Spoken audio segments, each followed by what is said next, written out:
I have a 4-year-old daughter, and any parent knows that teaching your child discipline is challenging to say the least. Make your bed or brush your teeth is very often met with defiance, and at times I'm sure we've all wondered, does it really matter? Do I have to teach my daughter discipline? Now, of course, the answer is yes. I want her to be a fully functioning adult after all. But it would be so easy not to fight, so easy to get me off the discipline hook and not hold her accountable. So discipline is hard, and it's indeed one of the traits of successful people. Discipline prepares us for those inevitable tough moments, enabling us to push through and find the other side. And discipline is exactly the trait that my guest today has, who at one point found himself with a failed startup and in a lot of debt. But instead of throwing in the towel, find out how staying disciplined helped propel him forward. Stay tuned.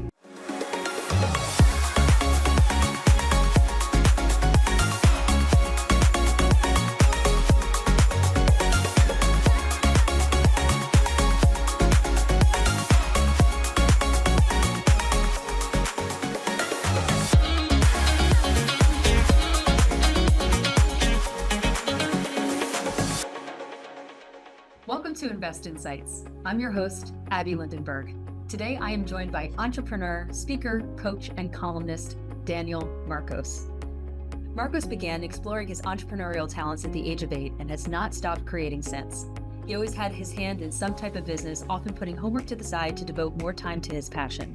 He joined a brokerage firm in college in Mexico and spent a few years on Wall Street cutting his financial chops. The online trading business he built in 2000 was acquired within 6 months by Argentina's largest financial player at the time.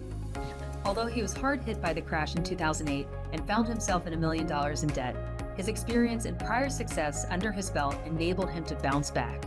Today, he continues to push himself and others to higher heights as the co-founder of the Growth Institute. Daniel, thank you so much for joining me today. Abby, thank you very much for the invitation. Well, I am just loving your story of entrepreneurship and that never give up attitude. It really speaks to me. And so I'm looking forward to getting into our discussion on your experiences. And I thought, hey, let's start from the top, shall we? You were drawn to entrepreneurialism at an early age, starting a t-shirt business when you were just 8 years old and even running an aquarium out of your parents' garage, which I think is just the cutest thing. So a little bit of story. I was born in Mexico. Arab descent. Mexico had a lot of people from the Arab world that moved many years ago. I'm a 4th generation Mexican. I don't speak any Arab. I don't know anything. I'm Mexican 100%, but from Arab descent. But interestingly, my father worked in government for 30 years, and one day we're in Christmas, in opening the gifts and all that with all the cousins and the uncles and everything, and then my father comes into the room dressed in a suit. And I was like, what's going on? And he said, I got a call from my boss. I need to go work. And we were on a vacation. He had to fly and leave us and went back. So I went to my mom and I was really having a hard time. And I was like, Mom, why my dad had to leave? And all my uncles are here. And she was, well, they're business owners. They own their own business and your father's an employee. So your father could not decide. And it was game changer. That was 8 years old. Wow. And so I was like, what's the difference? And they explained me, and I was okay. I'm going to start a business. I started a business that year. I love it. Was that very painful for me. It was very painful that my father had to leave on a Christmas day. Absolutely, I can see how that's such an inspiration to immediately go out and say, "All right, business time." That's but I would also argue that not many kiddos would, think of doing something like that. I think of my own experience and. I definitely did the lemonade stands. I definitely shoveled my neighbor's snow, which was pretty taxing for a young girl. But in any case, I had that bone. And we even played this game called Businesswoman, where my sister and a girl down the street, we would get together and we would all come up with different businesses and then go to each other's businesses. And I don't know, it definitely builds confidence. And it seems that, your dad was a huge inspiration, but was there anything else that that spawned your entrepreneurial spirit? So I started very early doing things, and I did like to study, as you mentioned at the beginning. So whatever kept me outside of studying was great. So I had an excuse not to study and do my homework. And that was also great. So I really like that. And when I started doing all of this, I started having conversations with other entrepreneurs and people that made their own business. And you really start like pondering in about being your own boss and taking risk and doing your own stuff. So it was in my mind all the time. So I did 2 or 3 businesses before college. In college, I was going to start another business, and my father was worried because I was not doing good in college, and called my older brother and said, "Hey, get your brother a job that he gets excited, because if not, he'll open another business. He's going to lose money and he's going to be distracted." So my brother helped me get a brokerage house, a job in a brokerage company. And the idea of my father was that I at least had a desk and being in an office instead of just being on the street. And it was game changer. I was 3 years a trader.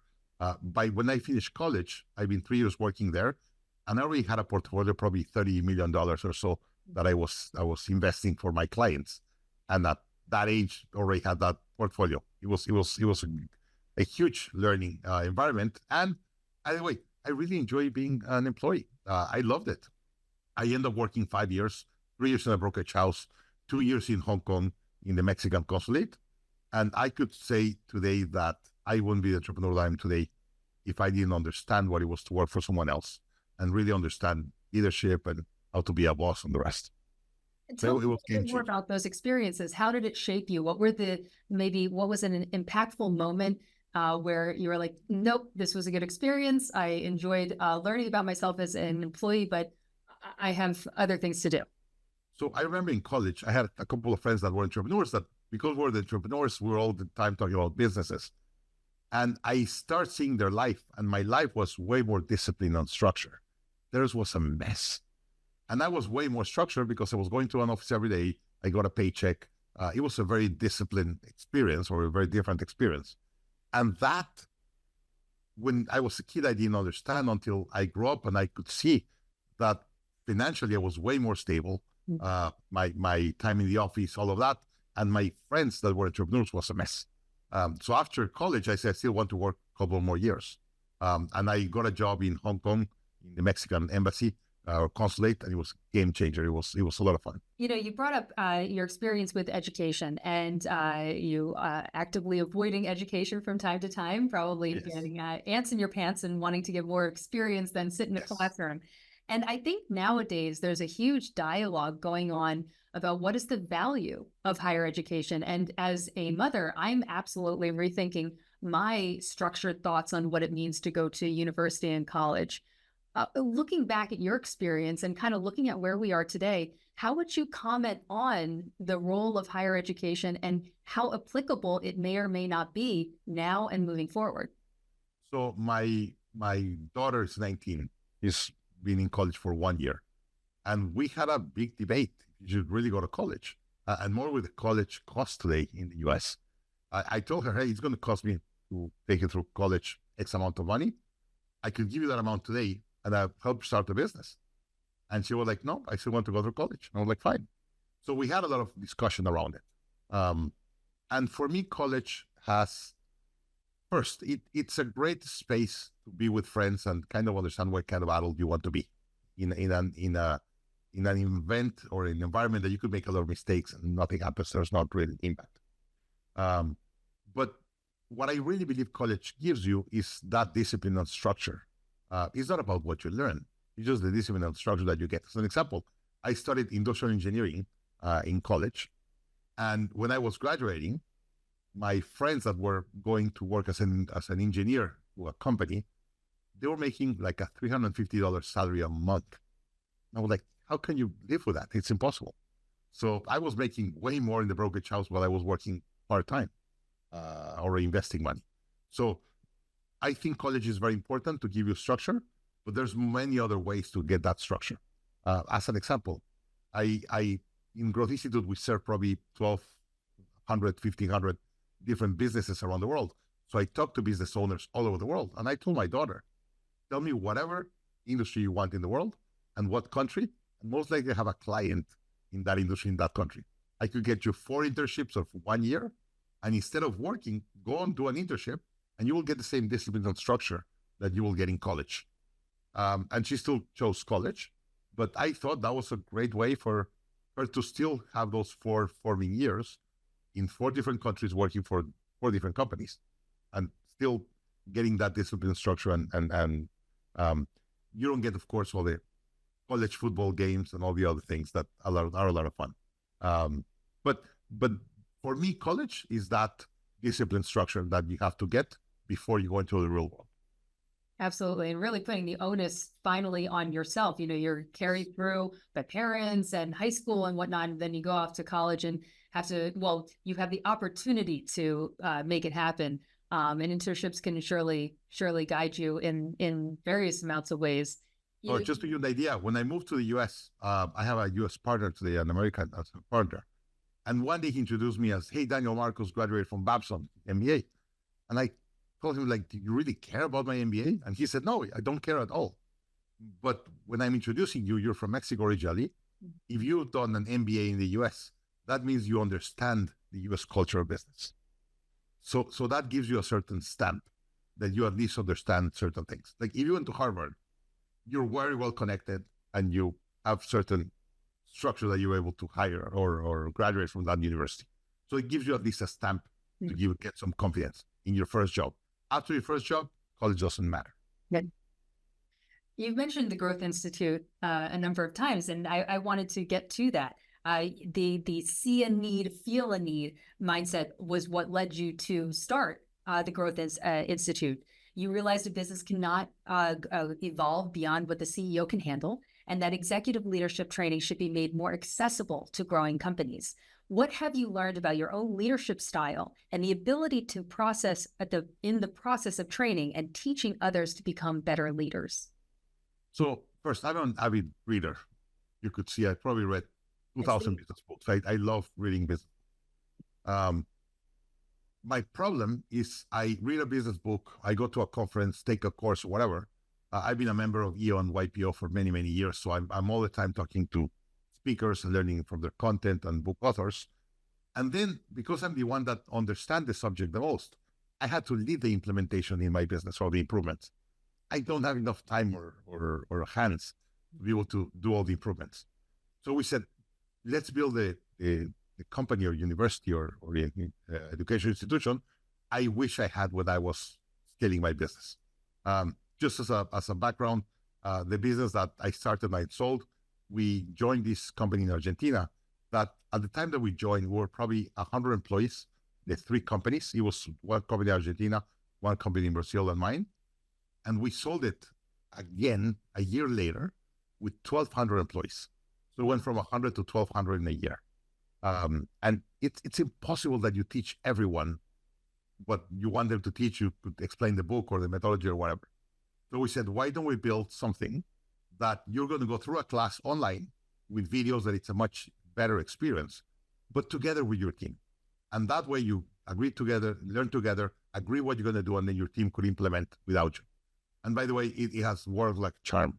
A lot of people say, Daniel, it's so rewarding when I finish a program or a class. I don't have to do anything on the implementation. My team is so engaged. They know exactly what we need to do, and they just run with it. So if you go through the training with your team, the probability of you having an impact in the implementation is much higher. And then the second thing, I think college is great for critical thinking. I think they're terrible to teaching tools. As an example, they never taught me in college how to hire someone, how to fire someone, how to run strategic meeting, how to define KPIs and negotiate KPIs with my team. Like, that's what I do every day. So we wanted to build a learning institution for mid-market companies that is focused on giving them the tools, practical tools that they could implement. So I tell all the CEOs that come through the program, it's not just learning. You're getting an improvement in your company as soon as they finish. And they could not graduate from the class if they don't prove that they implement at least one improvement in the company from the course. And that way we prove that, hey, yes, you came through a class or someone came through a class, but this is the tangible improvement that happened in your company. There was a company, I don't have it in my notes if it was the one that you sold to the Argentine company, but you went from 6 contractors to 85 in 6 months, and from a marketing budget of $100,000 in the first year to $8 million in the second year. So here's what happened. Let me tell the story a little bit. When I started my first company in 1998 in Mexico, I built the first fintech in the country. I was the first to put financial information and news in the internet in 1998. There was no one venture capital in the country. venture capital and private equity didn't exist in Mexico in 1998. So I raised $200,000 from friends. That's the way I started, just friends and family. And I got a call from an Argentinian entrepreneur, who, by the way, 2 years younger than me. I was 26, he was 24. And he calls me and said, hey, I raised $8 million from my first round in the US. And now I want to raise 50 million. But the investors are mandating that I have Mexico and Brazil open next week. So you have two options. You want to go with me or against me? I'm going to raise $50 million to get into Mexico. And I was like, okay, what's the price? Let's put a number and I'll join.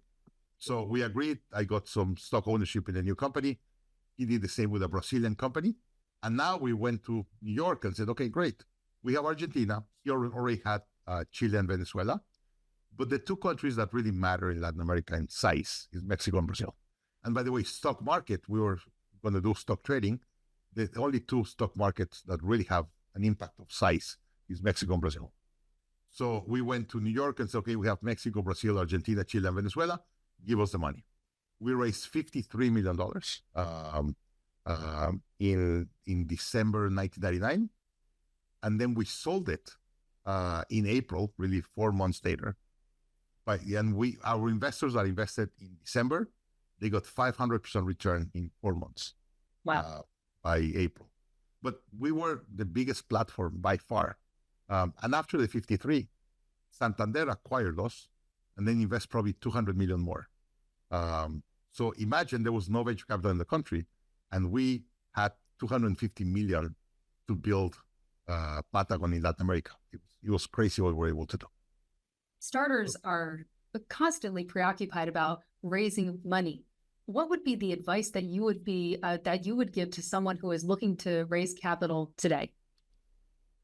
Don't raise capital until you don't have like 25, 30 employees. If you raise capital before, you don't have your business model and your go-to-market proven. So you'll make a lot of mistakes and you will really bad invest that money. I really believe you could raise probably angel investors, not professional money, until you get to 25, 30. And you have to do two main things. First, product market fit. Do you really have a product or service that the market wants and you're able to produce it efficiently enough? And the second one is you have a predictable sales system that if you say, hey, I'm going to invest $1 in marketing in Facebook, I'm going to get $3 back. If you don't have those two things, don't raise money. Because professional investors, they usually accept the valuation that you put, but they put the terms. And they have terms on preferred return and timing that if you don't execute your plan as you told them, you lose your percentage. Quick story, I invested as an angel investor in a company in Mexico.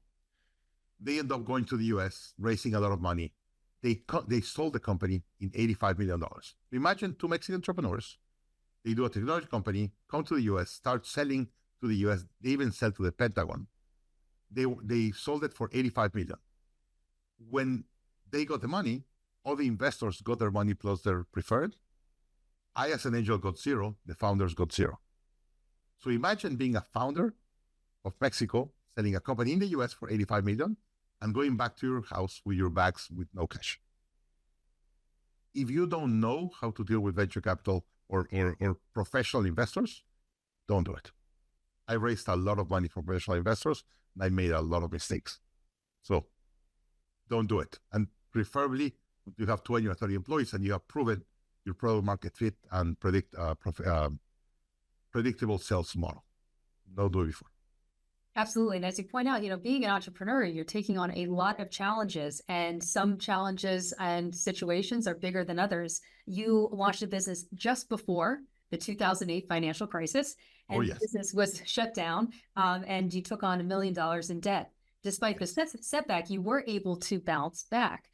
What did you learn about yourself during that time, and what advice might you give to entrepreneurs who find themselves facing the same challenges? So my first business was very successful. And I was an avid learner because I knew I didn't know anything. On my second one, I was like, I know everything. I stopped reading. I stopped being a disciplined entrepreneur, stopped running my meetings.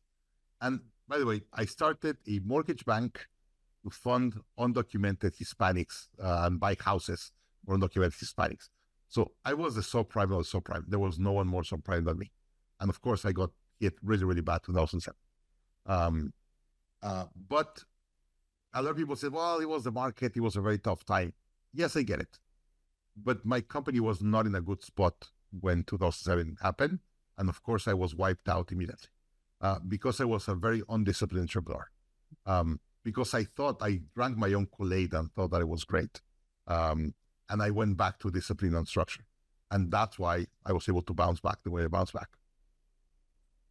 So today I run my company like a clockwork. You run your company like what? Like a clockwork. It's like, I'll just give you an idea. I send a financial report of 25 pages to my investors on the 2nd of the month. So we have 1 day to finish financials and then give it to investors on the 2nd. Like all my investors said, Daniel, I've never get a report 2 days after the month of all the data. Like my data is at the day. And of course that allows me to take decisions. So the other day I went in a podcast and a year later I saw the guy on the podcast and he said, hey, how's my podcast been? And I was like, great. You want to know how much money I've made? And he was like, you know how much money you made from my podcast? I know exactly how much. And it was a podcast that we made an offer and all that. And I showed him in my phone, I have my data in my dashboard. And he was like, how do you know? And I was like, I track everything. You could not take decisions if you don't have data.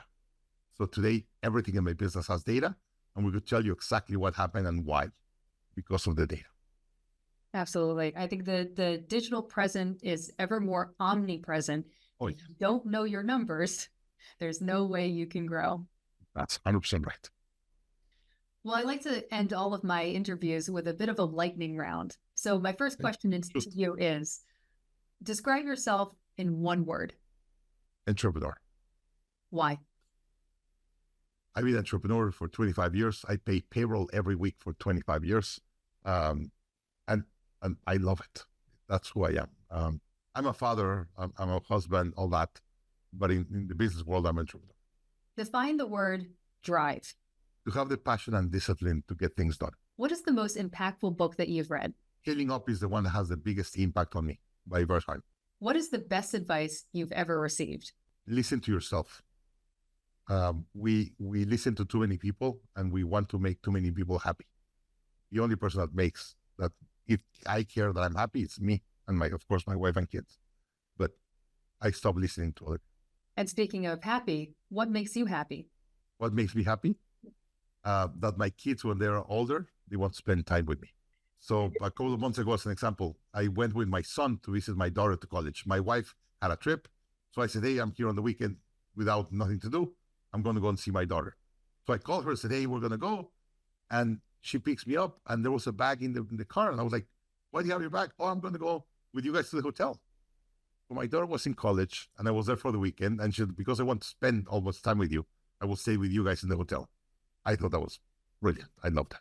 And if I forget everything that you've told me today, what is the one thing you want me to remember? Discipline. That's behind every dream, behind everything. If you don't have discipline, nothing happens. How would you define discipline? Discipline is doing what you have to do, even if you don't want to do it. Well, thank you so much. That was Daniel Marcos, the co-founder and CEO of the Growth Institute. Daniel, thank you again. Abby, thank you. You've been watching Invest Insights with Abby Lindenberg. Don't forget to join Abby and your next guest, His Excellency Talal Al-Rabi, Omani economist, diplomat, and a key figure behind Oman Vision 2040. Please remember to subscribe, like, and follow. For even greater depth, subscribe to our website to download our annual business reports and register for our all-encompassing newsletter. And never miss a single insight. For Invest Insights, thanks for watching.